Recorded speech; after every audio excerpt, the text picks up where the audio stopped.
So, hi, I'm Haley Anderson. I am the Social Justice Fellow at the Colorado Council of Churches, and I'm happy that you all can make it today.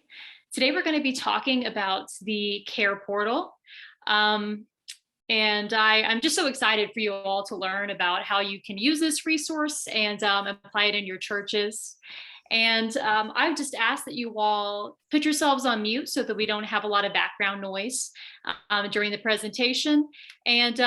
Please be thinking of your questions that you have so that we can get everything clarified, so you can go back to your churches with a full sense of what this resource can do for you all.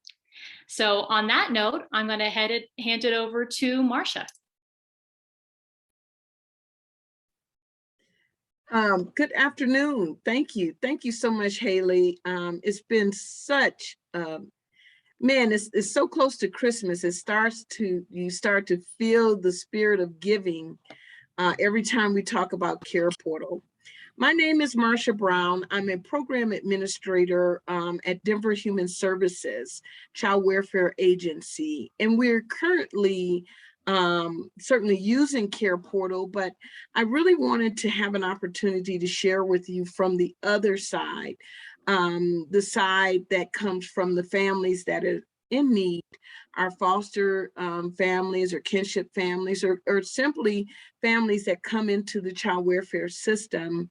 And these families are families that's in our community. So one of the reasons I wanted to be on this call and be a part of this was to share with you, it doesn't work by itself. We need community participation in order to help families that we all serve. And so that's really what I wanted to just horn in on that piece there and let you know that these are real families, real kids in need, and a lot of time in crises. So I'm thankful that you took the time to join us for this Lunch and Learn. And I'll turn it over to Mike. Thank you, Marcia. You know, when the church knows what the needs are in a community, the church, big C, is great at responding to those needs. It's phenomenal. And we're not talking about overload here. We're talking about little things that can help families stay together, that can help kinship families as they've taken in a few kids into their home. It can help them go on. It can help reunify families, and it can help and support foster families. So some of the requests that go out from the Department of Human Services are real simple, like winter clothes or tennis shoes or baby wipes and diapers and formula. Others are bigger. A car needs repair, or for a handicap situation, they need a ramp built to lead into the house. It could be a number of different things that are real needs that are pointed out by the Department of Human Services and CASA. I mean, those are the two main organizations using CarePortal to put vetted needs, not wants of people, but needs of families out there through something called the CarePortal. The CarePortal is just a connecting tool. It connects people in your church with the real needs that come from the Department of Human Services through an email system. So it's a technology platform, and it works tremendously. It works really well. In fact, in most of the counties where we have CarePortal active, 70% of the requests are being responded to by people in the community, like people at your church. It's so simple to get on board with this. All you do is go to beautifulredemption.com and just click, our church, and then just give us your email address and the couple of questions that it asks. And then we'll take it from there and connect with you and help you with it. CarePortal has served over 14,000 children in the state of Colorado. It served 113,000 children nationwide.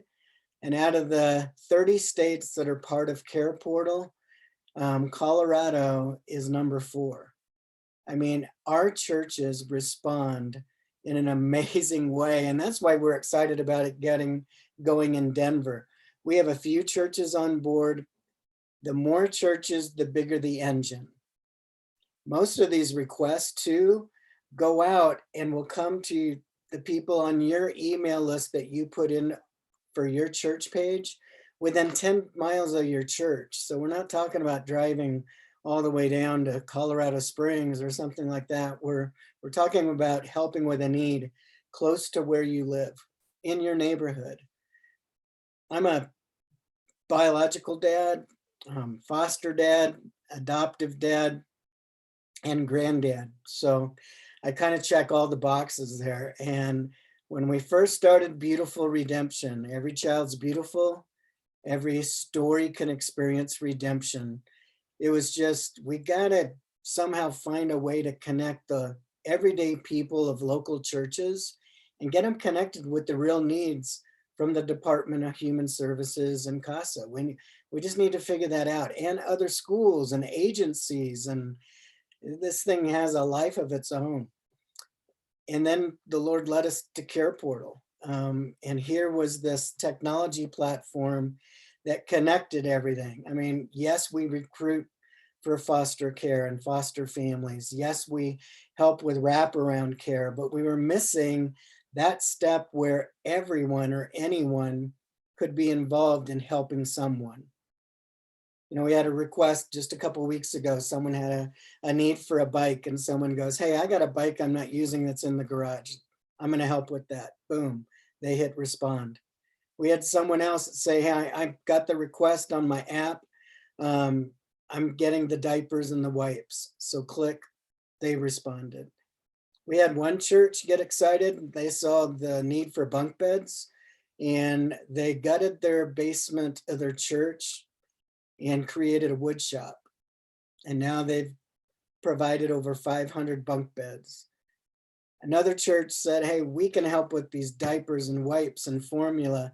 So they have a little janitor's closet that they filled up during the month of December, and every request that went out for those type of items, they just went ahead and clicked on it.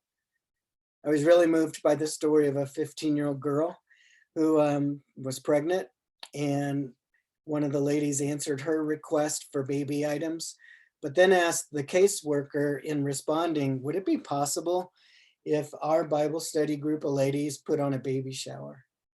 And so the caseworker showed up with the gal. About a month later, the ladies blessed the socks off her, and she got more things than she could ever imagine. I mean, that's how the church responds, right? I mean, our biggest complaint from DHS is that the church is doing too much in answering the requests. And if that's what we're going to get our hands slapped for, I'm all for it. So go to beautifulredemption.com. Just hit the My Church link right there. Fill in a couple of questions of information, and we can just help you get on board. And here's what's really great is we ask everybody who signs up with us, we ask them to, when they receive an email request, it's like, just pray over it. Just pray for that family. Pray that God will provide through somebody in the community to meet that need. And then if there's one, not everyone, but if there's one out of maybe, I don't know, 10 or 15 or 20 that stands out to you, and you're like, I can provide that gift card, or I could do that. Then you just hit respond, and it puts you right in touch with the DHS caseworker. Steve's amazing on our staff, and he helps with recruiting churches and training churches. And I think he has a little video that he wants us to watch, just so we all are kind of clear on, wow, why and how's this work? And, you know, we don't have to make 20 phone calls anymore, but instead we can send out one email that gets it out to 20 churches. You know, that's the dream of having this work seamlessly. I just got done presenting at our county commissioners meeting in El Paso County, and we were basically cheered on by the county commissioners and the Department of Human Services for the work that we're doing with the Department of Human Services. They're just so grateful and so thankful that the churches are the hero. The churches are the ones responding. The churches are the ones that are meeting the needs.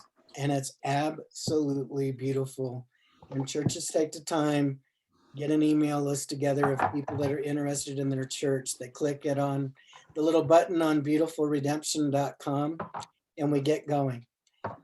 Beautiful Redemption is the implementing partner of CarePortal. So it's kind of our baby that we brought to the state of Colorado. And we're dreaming that we can serve 100,000 children someday with all the local churches involved. We're on our way, but we're just scratching the surface. So take a look at the video that Steve's going to put up.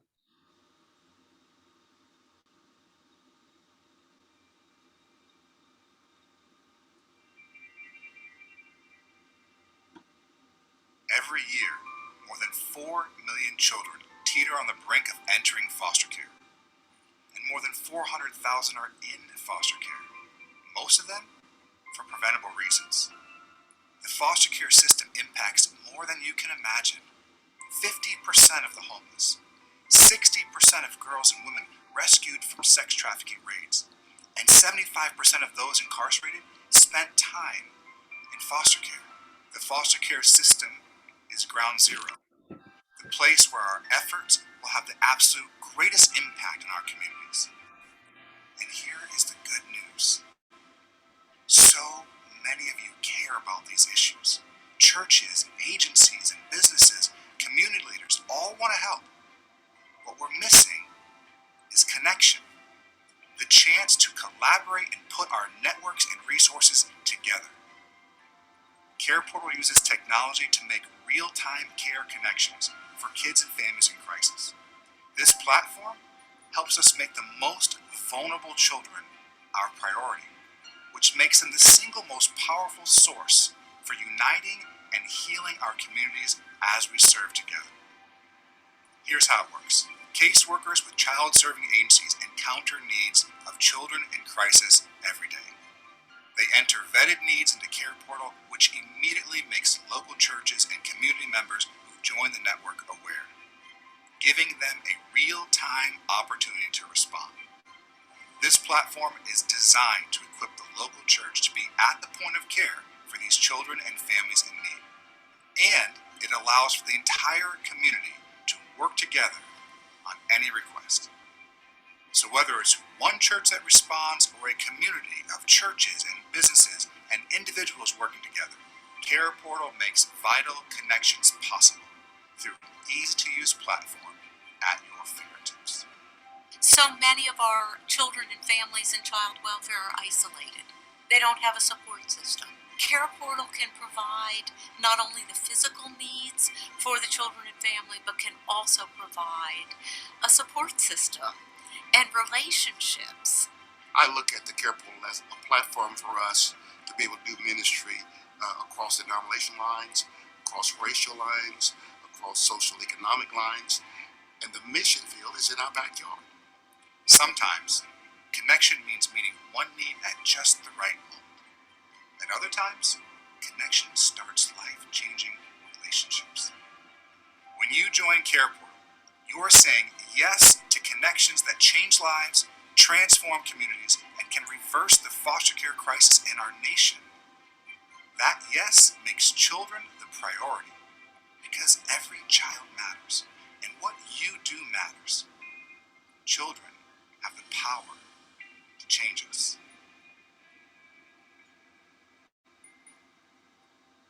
Guys, so here's the big picture view. Imagine if we had a unified church. Not just one church up in Denver, not just one church down in the Spring, but a unified church working together to help kids who can't advocate for themselves. I mean, one person in one church can do a lot for a community, but imagine if we're all working together. Imagine kids all over Colorado and all over the United States being taken care of so well that, we reduce the risk on Marsha. Marsha is a superhero. She really is. I think she's a literal superhero. She cannot do it all herself.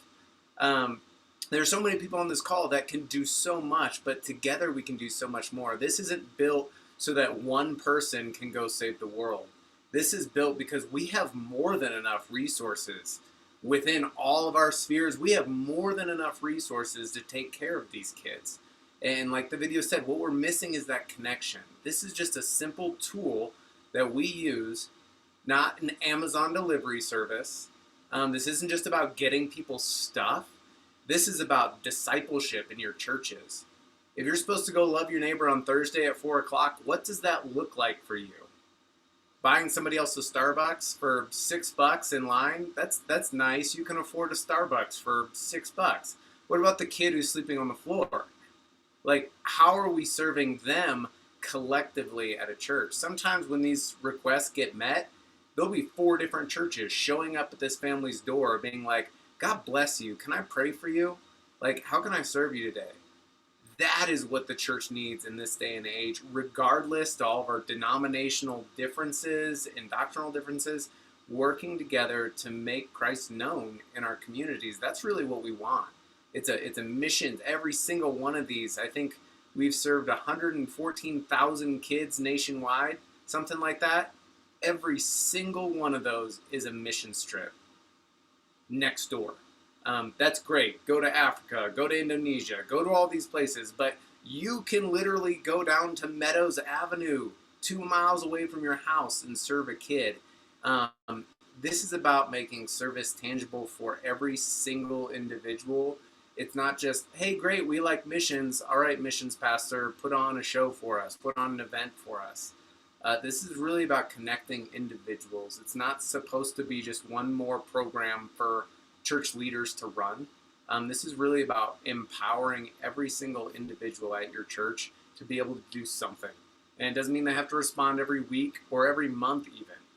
But if you can imagine one person responding every 3 months at every church in Colorado, that alone would turn the system totally upside down. So hopefully I've given you a little bit of a snapshot about what this is about, what we're doing here. I've included the link here in the chat. If you want to enroll your church, just go right there and fill out the simple form, and then we'll get you all set up in the system, and we'll have a training meeting with you where we just walk you through best practices and how to do this. And we would love to just partner with you in that way. So if any of you guys have questions popping up in your mind, we would love to just kind of open the floor for a second to say, wait, how does this work? What does it really look like? Any questions that have been popping up or spinning around your mind as we've been kind of talking at you, now is your time. Go for it.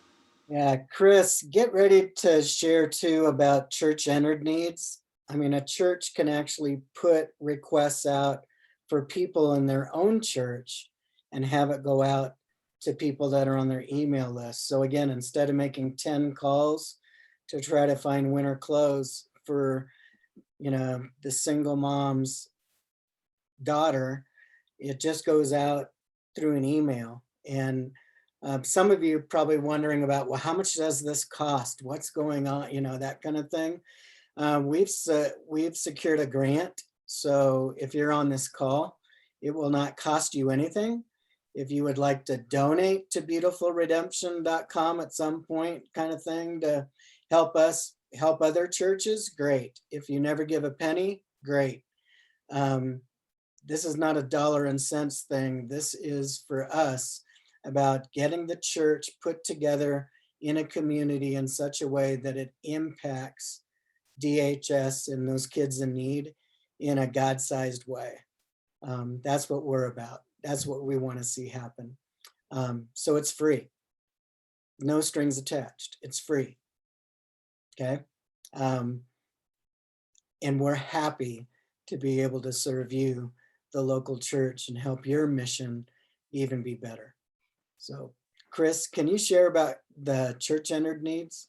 Yeah, that's great. So church-entered needs is amazing for, I think, 2 things. So if you know of needs of people within your church, it's a great way to use the system and that same list of people to send out those needs. But also, if you know about needs in your community, so you might know a school that's 2 blocks away or something like that, you can enter those needs as well and still send them out through CarePortal. So then it tracks all those numbers, it tracks those responses, and does kind of what it, same thing it does if those requests come from DHS or CASA, but it's with those needs that you entered for your church. So just another functionality that the system just works. It's really simple, but it's got some really great functions too. Some things that you can set up so it works how you want it to work, for your congregation, for your people.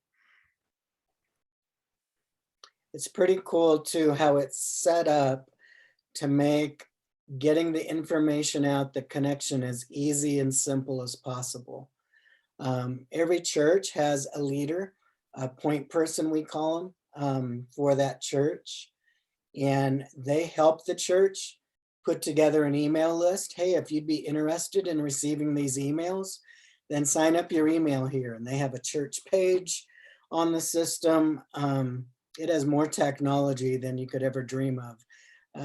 But there you create a little list. And then when a request comes out in your area, it'll just go out to those people that are on your email list. Steve provides a little bit of training just to make sure, and some of it's on video, most of it is, just to make sure your point person knows how the system works, and we can help them through any questions they might have and make sure they get set up correctly. Once it gets set up, it's pretty automatic. It's just automatic to all those people that sign up on an email list. We have some churches have 5 to 10 people on their email list. And we have other churches that have 300 people on their email list. That's not important to us. What's important is you leading, the church having open hearts. There's a few people on that list that'll receive those needs. And most importantly, the need gets responded to by somebody in the community. May I ask a question? Please do. This is very exciting, and especially I'm a pastoral intern at a church that is kind of waking up from a long pandemic slumber, and they really eager to engage the community around them. So from what I'm hearing is that ideally when we register, some of the needs that come in will be kind of closer geographically to where the addresses, whatever church address we put down. Yeah, every church you can set up a radius. If you want to be 5 miles, it could be 15 miles. And so that means whenever a request goes out within your radius, that your church point person gets a ding. But your church also is set up with your own web page. And you can embed this into your web page, and it basically just has your church title on it. It's got your stats, how many responders, responses, economic impact that you've contributed into the community. And then people can just scroll all the needs in that list. So they don't have to get 15 dings every week. You can just keep pointing them back to that page, and they can scroll through all those lists of needs. And if one strikes them, they can just click respond, and now they're in control. Ryan, you're going to be the superhero at your church as an intern, getting something like this going. You understand technology, you understand. Here we're using it to forward the church in real gospel living by serving those around close by their church.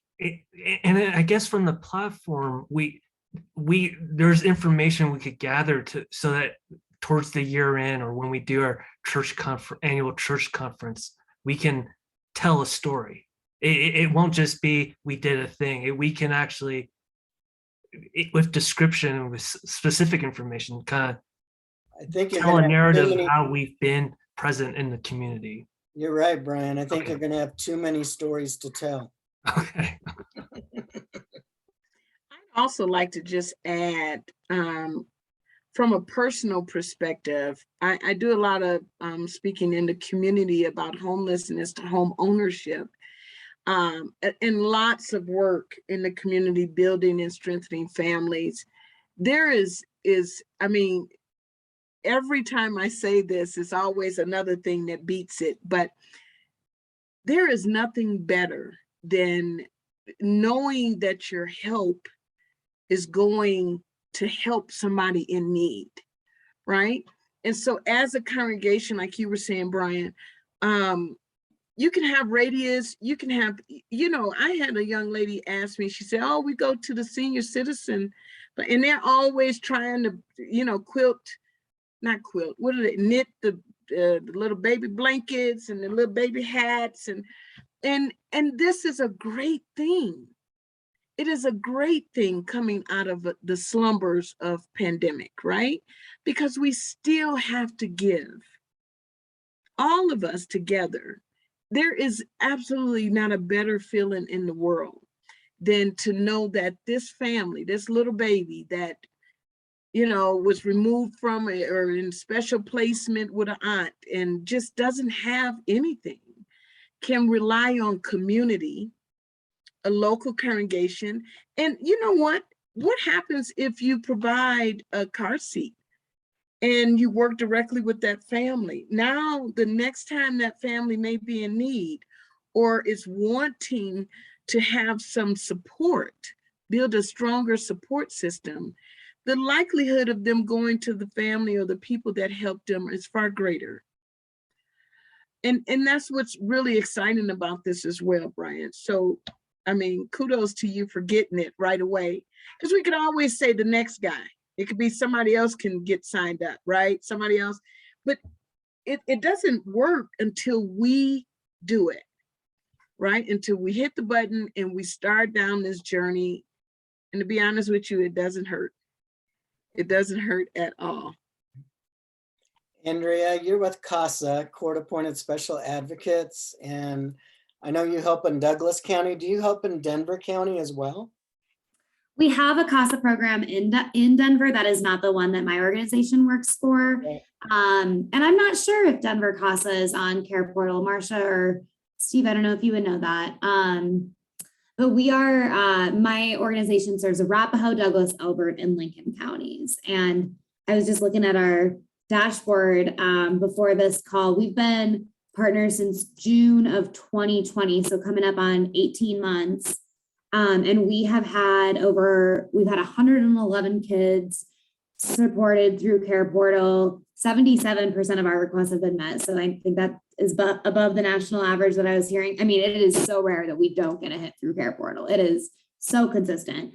And the economic impact for our organization alone is $21,735, which I knew it was a lot, but I really didn't know how much it was until I just pulled the number from the dashboard. So it's been huge. And we have, I mean, the examples that were shared earlier of help with diapers and baby supplies. We get a lot of requests this time of year for cold weather gear and jackets and snow boots, and those are so quickly picked up. This summer, we had a lot of requests for outdoors activities, and because so often our kids are separated from their brothers and sisters in foster care, we'll put requests up for tickets to the zoo so that the CASA volunteer can bring the siblings together for a visit together somewhere safe and appropriate. So it's just been an incredible community, and we are very grateful to continue to be involved as partners. And I don't know, I'm happy to, work with whoever I need to work with to put in a good word for Denver CASA. I hope that they're on CarePortal. I don't know if they are, but they should be if they're not.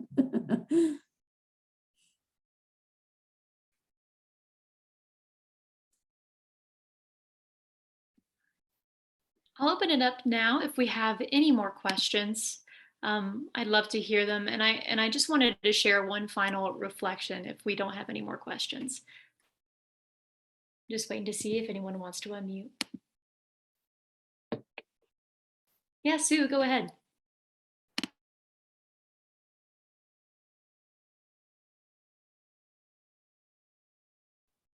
I think you're muted, Sue.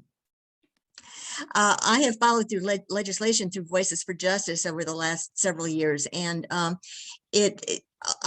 seen over the last few years that things have gotten better for the foster care children. I'm a a retired teacher, high school, and I've seen kids disappear and age out and lost.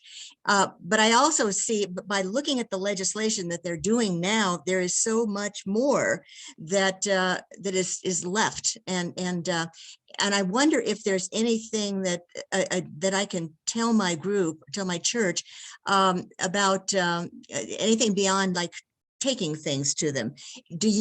Would you? Oh, I don't know. Maybe the foster family needs some kind of a respite. Is that built into this, or is that something that would be better left to the agencies? Yeah, that's a great question, Sue. It is built in. It's called Tier 2. And for Tier 2, though, someone needs to have a background check. Okay. Someone needs to have fingerprints. We have to go through Sure. those logistics. And we're beginning to work with Safe Families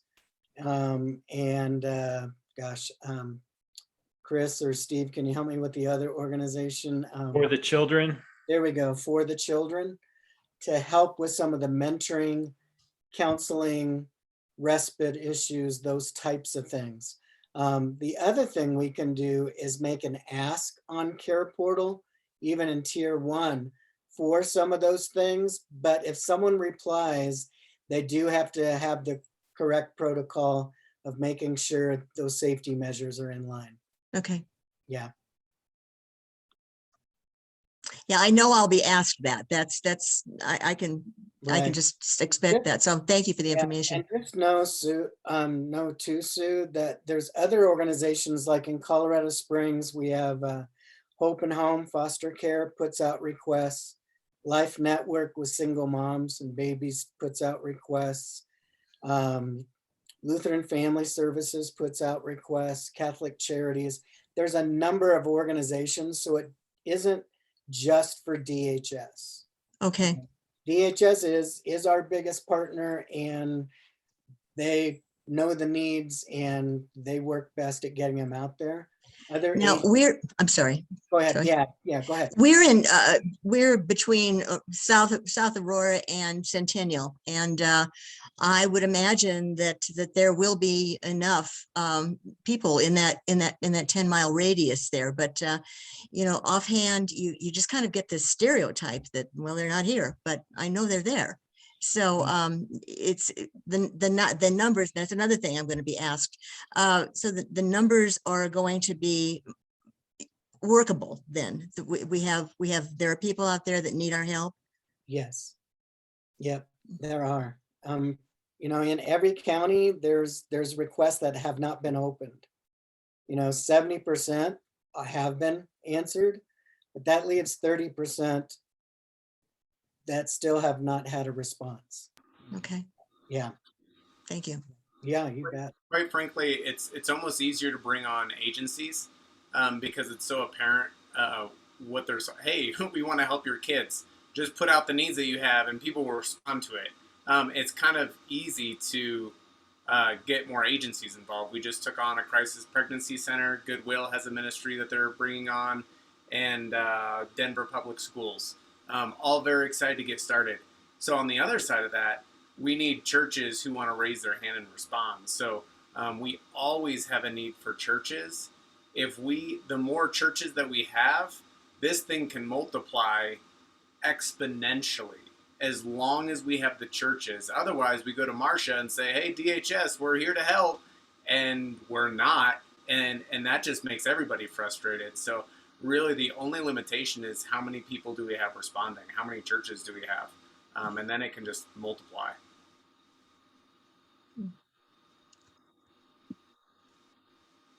On that note, I want to share something that that really hooked me in when Marcia was telling me initially about CarePortal.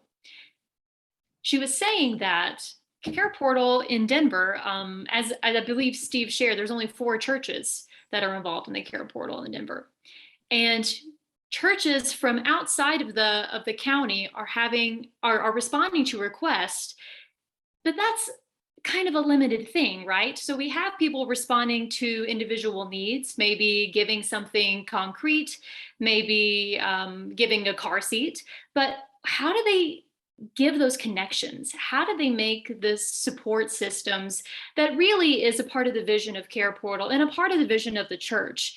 It's one thing to meet a need for someone one time, but it's another thing to make systems of support that can help our families, help our communities, get them connected in our church if that's what they want.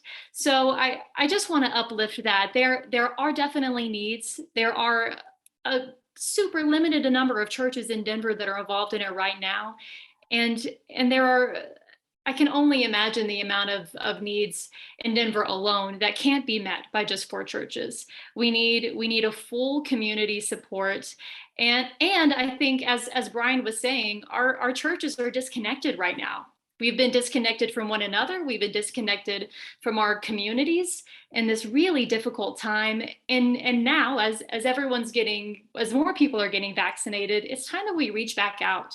It's time that we reconnect with our communities, see what the needs are. And I think the CarePortal is a beautiful and incredibly efficient way to do that and start building relationships again. And with that said, unless we have any more questions, I'll just let you know I'm going to be sending out this video. So you might see your face show up somewhere on an email or a link. But I'm so glad that you all could join us today. And I want to thank Marcia and Steve and Mike and Chris for giving us their time to do this presentation as well. Thank you, Haley. We really appreciate Absolutely. all of you guys. Thank you. Yeah, thank you for listening. You know, sometimes we really don't know. We get overwhelmed with processes and things and all this, but really when we think about how strong, united we can stand, you know, that's the part I think sometimes we think we're saying, hey, let me throw all these things at you. But, you know, Mike told me one time, he said, hey, you know, I got smaller congregations that 2-3 people, they will run circles around some of those congregations with hundreds of people. But at some point, locally, we want to build those relationships. There's congregations everywhere, and all we have to do is just get started. And we'll see if it, I mean, I guarantee you, when you see these little people get, you know, one little girl says she wanted a frozen jacket. And I was like, what kind of jacket is a frozen jacket? Like, because, you know, my kids are grown, but literally the caseworker was like, no, that's the kind. Oh, the baby, okay, the baby wants a frozen jacket. Got it. And that was fulfilled in hours, right? Right when somebody thought, oh, nobody's going to pick that up. It was, because as together we work, it works out. It just works out. It's not overwhelming. It can be done, and we can do it. So thank you, Haley, for hearing the call. My goodness, we can't do it alone. I'm on one side, but we need both sides of the phone to work, right? We need both sides, and thank you. Well, thanks, guys. You can reach out to us if you got more questions. Chris at beautifulredemption.com, Steve at beautifulredemption.com, or go back up there, click the enrollment link if you guys are ready to get started on that. But if there's nothing else, thank you guys for your time. We appreciate you. Thank you so much. We'll be seeing you all or getting in touch with you all later, I hope. Have a great day. Bye, guys.